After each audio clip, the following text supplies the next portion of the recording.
A boa notícia é que a primavera de 2015, que terminou na semana passada, foi mais chuvosa do que nos últimos anos. E a expectativa é de que o verão também seja. Mas a crise da água ainda está longe de ser superada. Isso vai exigir muitas ações para garantir a segurança no abastecimento. Para falar mais sobre esse assunto, eu vou conversar com a Marúcia Watley. Ela é coordenadora da Aliança pela Água, uma organização da sociedade civil para enfrentar essa crise. Oi, Marúcia, obrigada por ter vindo. 2 anos de crise já. Dá para dizer que a população já tem uma nova consciência sobre como usar a água? Olha, nós temos sim alguns avanços em relação a isso, até mais pela necessidade ou pelos cortes de falta de água. Acho que as pessoas estão aprendendo um pouco na marra até que lidar com isso, mas infelizmente, apesar desses 2 anos, nós temos poucos avanços, né, naquilo que nós, da Aliança pela Água, temos chamado de uma nova cultura de cuidado com a água. Que é o que exatamente? Que é basicamente garantir a água como um direito humano, que é um direito humano reconhecido pela ONU. Porque as críticas de especialistas como você é de que ela é tratada como um serviço, muito mais como né? uma mercadoria, né? E a água não é uma mercadoria. Ela tem valor econômico, claro. Grande parte das atividades e dos produtos que a gente consome depende da água, mas ela é um direito humano, né? Ter direito ao acesso à água é muito importante. O segundo princípio é que todos os governos têm algum tipo de responsabilidade em relação à água, né? Ainda mais porque ela está presente em diferentes instâncias do nosso dia a dia. E, finalmente, que a gente precisa cuidar das fontes de água se nós quisermos ter água. E essa nova cultura, do ponto de vista de ações, ela se traduziria, por exemplo, na recuperação e proteção dos mananciais, no tratamento do esgoto e no reuso de água sempre que possível, na diminuição do desperdício, do consumo, na definição de tarifas mais justas, tanto para aqueles que não podem pagar como para aqueles que gastam muita água, e finalmente em transparência e controle social, porque trata-se de um recurso que é de todo mundo e que todos têm algum tipo de responsabilidade para cuidar dele. Bom, por tudo isso que você falou com relação à nova cultura com a água, parece que a gente ainda está longe disso, né?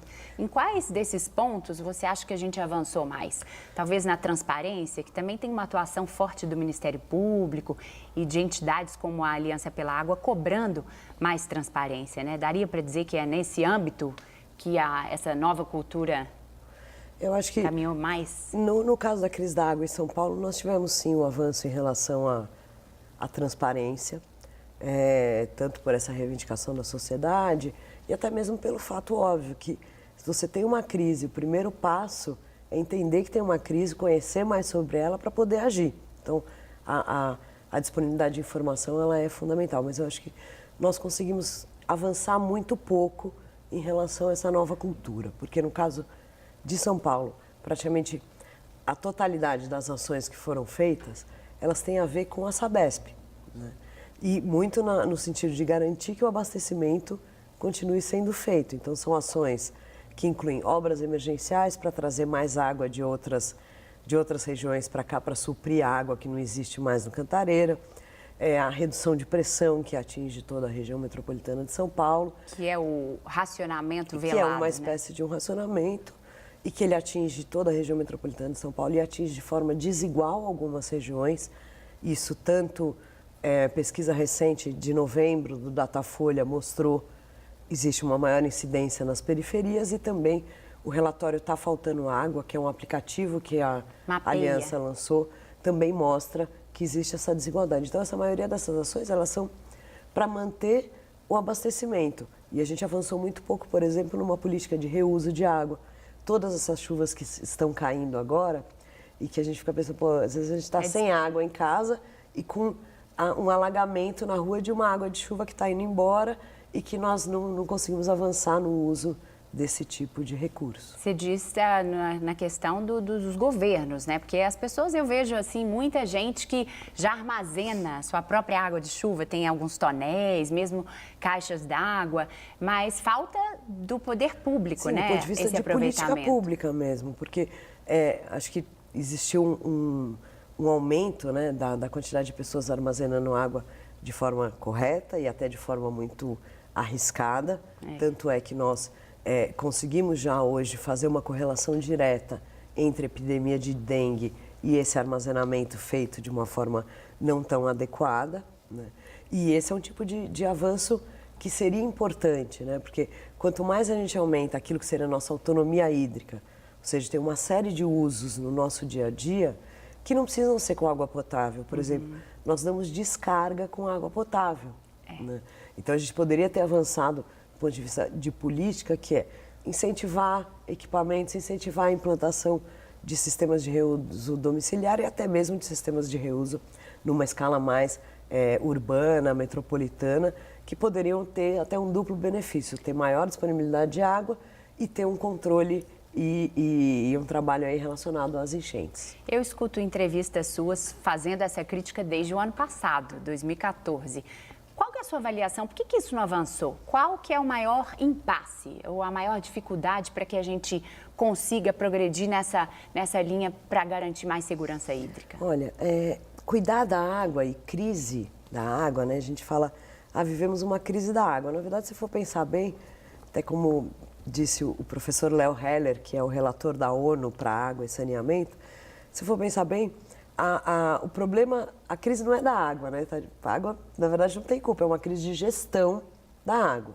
E isso são, inclusive, alertas que a ONU vem fazendo desde 2000, em que para cuidar da água cada vez mais, né, considerando não só que aumenta em diferentes escalas a poluição, o consumo, mas que também as mudanças climáticas, elas têm um impacto grande sobre a água, seja um aumento de seca, seja um aumento de enchentes, é preciso construir uma governança para cuidar da água, que parte um pouco daqueles princípios que eu falei anteriormente. Entre eles, que todos os níveis de governo têm responsabilidade. Eu acho que uma das coisas que nós não conseguimos avançar ao longo de 2015 em relação à crise é porque boa parte das ações ficaram muito centralizadas no governo estadual, que tem uma grande responsabilidade em relação ao tema, e de certa forma ele não só centralizou, como também as outras partes, governo federal e municípios, que têm um grande papel, uma grande responsabilidade em relação à água, seja o abastecimento, seja a drenagem, seja a questão da poluição dos rios urbanos e até proteção dos mananciais, esses outros governos acabam se omitindo. Um governo centralizou e os outros governos acabam se omitindo. Então, acho que talvez esse tenha sido um ponto que nós conseguimos avançar muito pouco, que é a construção de uma governança mais compartilhada entre governos, inclusive envolvendo diferentes segmentos da sociedade, nesse cuidado com a água. Esse ano, a Sabesp acabou conseguindo, com a ANA, a Agência Nacional de Águas, prolongou a autorização, a outorga, que é a autorização para que a Sabesp capte água dos reservatórios, dos mananciais. Qual que é a sua avaliação? Você acha que isso foi correto diante de toda essa... Olha, foi correto. A outorga, ela é um instrumento previsto na Política Nacional de Recursos Hídricos. E essa política fala, quando um rio for federal, quando ele cruzar mais de um estado, a outorga vai ser... É o caso do Paraíba do Sul. É o caso do Paraíba do Sul, é o caso do Sistema Cantareira. A outorga vai ser feita em conjunto com a Agência Nacional de Águas. Quando o rio for estadual, estiver só no estado, a outorga é feita pelo Departamento de Recursos Hídricos, no caso de São Paulo, o Departamento de Águas e Energia Elétrica. Foi muito importante essa discussão da outorga do Sistema Cantareira. Ela, inclusive, tem uma transparência e um grau de informação muito maior, que do que, por exemplo, a discussão que vem sendo feita, que, aliás, não existe a discussão, mas que é as autorizações que o Departamento de Água e Energia Elétrica vem dando para a Sabesp, por exemplo, de fazer a transposição do Taquacetuba, que é um braço da Billings, para Guarapiranga, em níveis muito maiores do que estavam previstos no seu estudo de impacto ambiental. Então, o que a gente tem visto a outorga é um instrumento importante, fundamental da política de recursos hídricos. Ele pode ser melhorado, inclusive, do ponto de vista de níveis seguros. Chegou a 50%, a represa, o que tem que fazer? Isso até hoje a gente não tem esse tipo de instrumento para trabalhar. Mas o que a gente aprendeu ao longo desse ano é que existe uma desigualdade muito grande entre aquela outorga que é discutida nos comitês de bacia do Piracicaba, do PCJ, Piracicaba, Capivari e Jundiaí, que é onde está o Sistema Cantareira, e daquelas que são autorizadas no âmbito da bacia do Alto Tietê, que praticamente não se conhece sobre elas e não se tem informações. Então, pensando que nós temos um sistema que pega Cantareira, Alto Tietê, Guarapiranga, Billings, e que, de certa forma, esse sistema está todo integrado, é possível transferir a água do Alto Tietê para onde antes era o Cantareira, seria também desejável uma discussão integrada dessas outorgas, né, como um instrumento único que trouxesse aí mais um elemento para o monitoramento, o controle e a prevenção para que a gente não caia em situações como a que a gente viveu ao longo de 2015. Para finalizar, a perspectiva para 2016, como é que você avalia? Você acha que a gente vai conseguir superar essas dificuldades nessas negociações para ter mais segurança? Como é que você enxerga o ano que vem? Olha, o ano que vem, do ponto de vista de chuvas, ele promete começar um pouco melhor do que nós começamos 2015, que foi um ano muito grave mesmo, do ponto de vista, simplesmente não choveu no verão. A perspectiva agora é um pouco diferente. Segundo os dados da própria Sabesp, as represas do Cantareira e do Alto Tietê devem atingir um nível, né, o Cantareira deve recuperar o volume morto em março, abril. Se continuar chovendo acima da média. Se continuar chovendo e se continuarem sendo aplicadas a redução da retirada de água do Cantareira, manter a sobretaxa, o bônus, a redução de pressão, todas essas ações. Ou seja, não voltamos ainda para uma situação de normalidade. E acho que o ano de 2016 ele ainda vai ser um ano não de uma crise tão intensa, mas de um processo longo de recuperação, porque realmente o que aconteceu ano passado, que tem na estiagem o seu ponto maior, mas que na verdade é uma combinação de fatores, né? A gente teve uma estiagem, colapso, né? Mas a gente teve uma estiagem, só que o problema, a gestão de prevenção para esse tipo de estiagem, a falta de transparente controle social, contribuíram muito para essa situação.